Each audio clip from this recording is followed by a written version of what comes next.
First of all, you see that piano back there? That was used on Death Valley Days in those barroom scenes and everything. That was it. That's the piano that was on there. Death Valley Days was difficult because of all the horses and the gunfire and the running and the wind and what have you. It was a difficult show.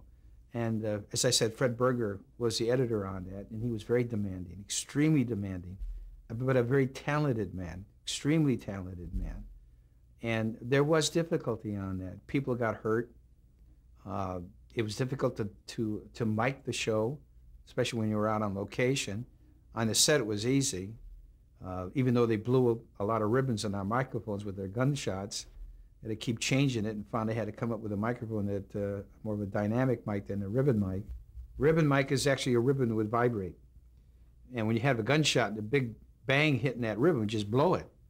And we had to change microphones to more, we refer to them as dynamic mics. They didn't have that ribbon in there, and it was able to take that gunshot. And then, of course, being on the outside, we had to protect it. And on certain days when it would rain, they would still shoot. And I came up with a rain hat, as I call it. I went to the store, where they sell kitchen equipment and so on, and found this plastic pan, and I drilled a hole in it and put a nut and a screw so the microphone would fit underneath it. And then I took the outside of that pan and covered it with this plastic foam, this thick plastic foam that you can see through and breathe through. Well, the rain would hit that. It wouldn't go clunk. It would just hit it and then just dribble away. So you couldn't hear the rain hitting the microphone. That worked out well for a long time. There was a mixer that did all the Death Valley Days, was John Bury. And John Bury, I had sent John to Japan to do a feature called The Last Voyage. And he was gone for about 4 months or so.